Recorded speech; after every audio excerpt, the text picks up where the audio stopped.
Good evening. Well, I just watched a little bit of Pagan Perspective's latest video talking about marriage, and I just wanted to weigh in on that. Um, Marriage in the pagan community differs greatly than marriage in the modern community. There's a lot of different aspects. We look at things differently because generally pagans have very open minds on the rules of the two getting married. We as pagans generally view each other as equals. Now, in my perspective, I believe that there are some things that men are better at than women, and vice versa. There are other things that women are better at than men. And so when women and men work together, it's a beautiful thing. Now, you might think, oh, that's great, you just believe in heterosexual relationships, and that's not true. You see, it's about mentality as well. And there are people that are men trapped in a woman's body and vice versa. So it's about two individuals. And if they could put their personalities together and work together, they balance out each other's strengths and weaknesses. A balance is created, and it's a wonderful thing. Now, historically, I follow a Celtic path, and so I can really only talk about the Celtic ways. You see, the Celts believed in trial marriages, which I think is a wonderful thing.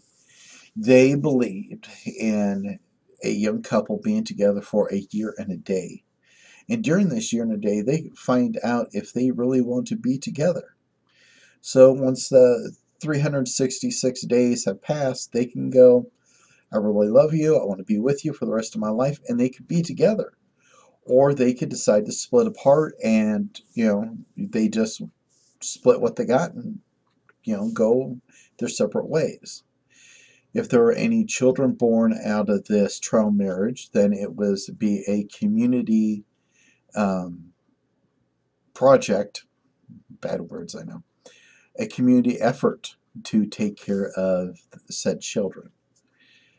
I think that'd be a wonderful thing to have here in the United States because look how high our divorce rate is, and some people get married awfully early. I think it'd be a great way to find out if two people should actually live together. Now, the Celts had one other wonderful little aspect about them. Um, the person that was asking the question pagan perspective was, what about financial roles? Well, you see, the Celts believed whoever had the most wealth going into the marriage was the one who decided how the wealth would be spent. You know, hey, most of the money is, so that person should have the right to spend it, right? Right.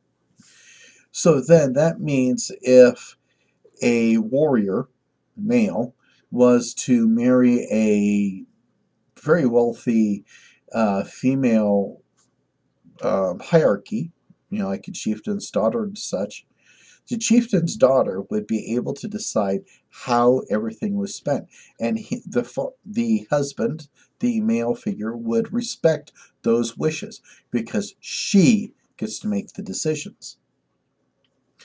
So you see, the pagans have a more open mind to the relationships. The Celts believed that men and women were equal. They did everything they could, with having men and women working together. It was the coming of Christianity that caused all the problems. So we pagans, we do our hand fasting seriously, and when we say that we take this person as our partner, we mean this person is our partner. They are our equal. They are our better half. I call Cindy my better half to everybody because that's what she is to me. There are some wonderful things about her that I suck at, and vice versa. And so we make a very good couple, and I'm happy, and I hope she's happy. So that is my video. Pagans are very open-minded with relationships, and they believe, it is my opinion, that I believe that they last longer because they don't have all these outside stereotypes and roles and people prodding into relationships like in the modern world. So, take care. Be at peace.